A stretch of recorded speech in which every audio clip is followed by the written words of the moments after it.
been hurting this year with a bad back, was questionable as a starter today, but has started, and he makes the stop.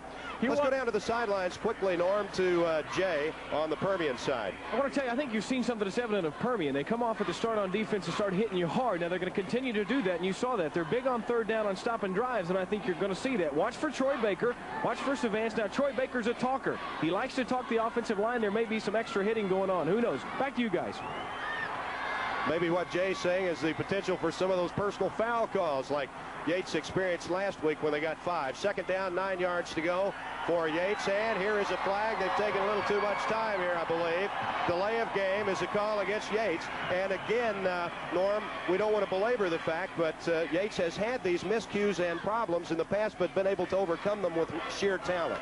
In games where the final score is going to be 34-7, mistakes aren't going to play a factor. You're going to win the football game.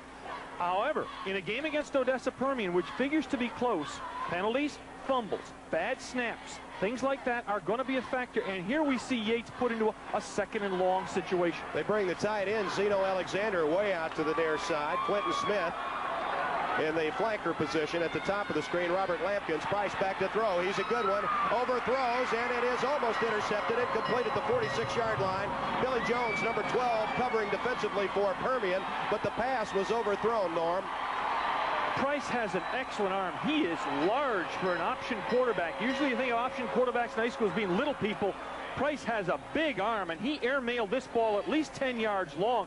In fact, could have pretty easily been intercepted had the Permian player recognized the flight of the ball before he came off the receiver. Let's see what Price does on third down. 13 yards to go. Ball at the 26. Just underway here at Texas Stadium. The third down play, and the rush is on, and there's great coverage in the secondary. Price lobs it upfield, incomplete. He was nearly sacked down at the 12-yard line, but with excellent athletic ability, managed to get the pass away. Troy Baker, the big defensive end, number 82, was the man applying the pressure. Major positive possession for Odessa Permian. Yates has come out and jumped on people this year, and as you can see, Yates may be bigger, but Permian's definitely quicker in the line. Give a star to Price there. He avoided about a 14-yard loss by getting rid of that ball. James Christian to punt, and it's not a very good one. It's very high, and Anderson will let the ball bounce. It takes a Houston Yates roll and will go out of bounds at the 34-yard line, where the Odessa Permian Panthers will get it offensively for the first time this afternoon. When you're going to see the Odessa offense, you're going to say to yourself, my Lord in heaven, how do they run the football? Their quarterback, Harrington, whom you see talking to John Wilkins, does not scramble. He doesn't have 100 yards rushing this year. They do not have speed on the backs. I mean, Bryant, Lott, and Seidenon, you're going to see are good players. Anderson is the only wide receiver who averages a catch a game, and yet they get 33 points a game from their wing tee. And Jason Harrington, the quarterback, will look for Anderson a lot. Wing back to the left side. 2 tight ends. First down carry, not much there, to the 36-yard line, and that is about all. Melvin Foster, the big middle linebacker for Houston Yates, making the stop on the first down carry by Marcus Lott, leading rusher for Odessa Permian, 1,171 yards on the season. The offensive line for Permian looks like a team of football managers. These people average 178 pounds. Don't judge them on that. They can play football. Second down, 9 yards to go at the 36-yard line of Permian. Lauterbach is split out at the bottom of your screen. Now he goes in motion. And Anderson at the top. Give is to the fullback, and it's Sider. He's up to the 40-42-yard line. And as Norm pointed out, they're not big up front, but they are very quick and strong, and they'll blow you off the line of scrimmage. Maurice Hobson, the left defensive tackle, 225 junior, made the tackle. As you watch the defensive line here, a 4-3 alignment for Yates. They play it pretty well straight. You see Hedson, he's the only junior that starts on this team. They start 21 seniors in the offense and defense, and that one junior. This is a very good football team full of very talented major college prospects. Big third down and 4 play at the 42-yard line for Permian. Harrington looking to throw. He is in trouble. He's sacked at the 35-yard line. Never got a chance to set up. Larry Gill from his left end position came blowing through there to sack Harrington. Grant Garrett, the right tackle, was also applying some pressure. Now you see why Odessa Permian Fields, it must control the ball by running it and with short passes, because in these situations where the defense for Yates Fields, they will get a pass, they can just blow and go and overpower the smaller Odessa linemen. Steve Hill, number 65, will do the punting. Johnny Bailey is back deep for the Yates Lions, along with Gary Williams. Not much pressure, a low kick, and it will take a Permian bounce down to the 30 and inside the 20, and they're getting a break here. It is going to roll dead at the 13-yard line, so Yates will put the ball into play. 7:24 to go here in the first quarter. No score, and we will be right back.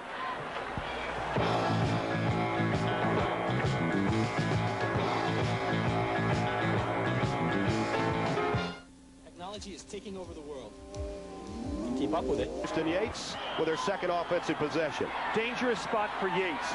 They tend to handle the ball a little loosey-goosey in the option. A mistake here is something they must avoid. First down play, and it's Johnny Bailey, and Bailey bounces off a would-be tackler up to the 20-yard line. What an exciting little player.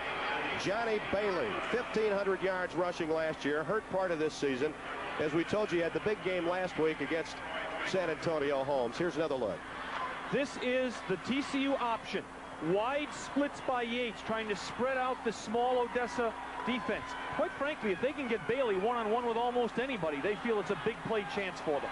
He picked up almost 8 yards. Second down carry. Bailey again, this time not much there. He will not have a first down.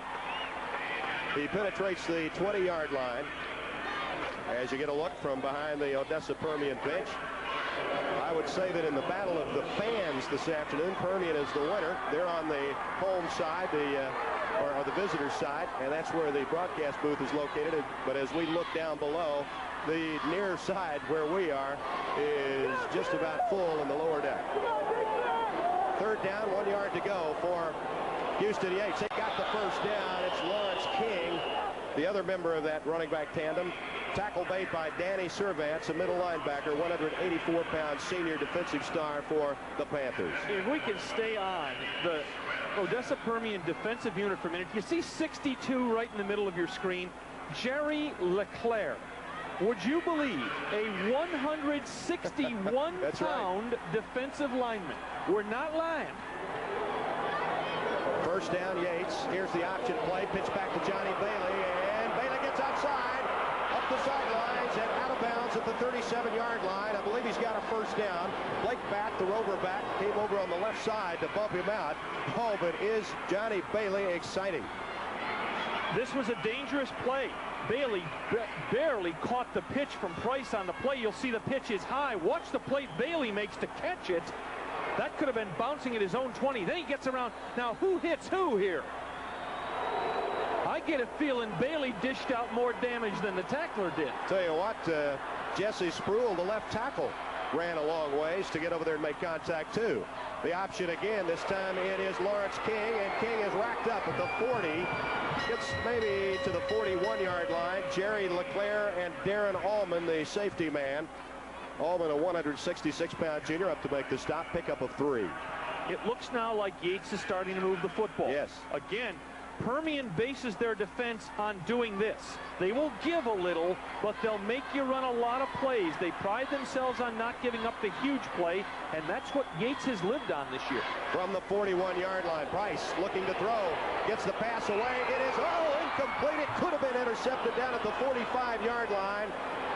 Almost picked off by the Permian Panthers. Jesse Spruill was all over the quarterback, Price. Let's go down quickly to Jay Hendricks on the sidelines. I want to tell you, you've seen Yates run the pitch a couple of times now. Permian has had success in defensive in the pitch. Most teams have turned the ball over. That may be a big key. So far, they've done well, as does Yates. But if they could turn the ball over, Permian is well on picking up the ball and putting it toward their half. So we'll wait and see. Back to you guys.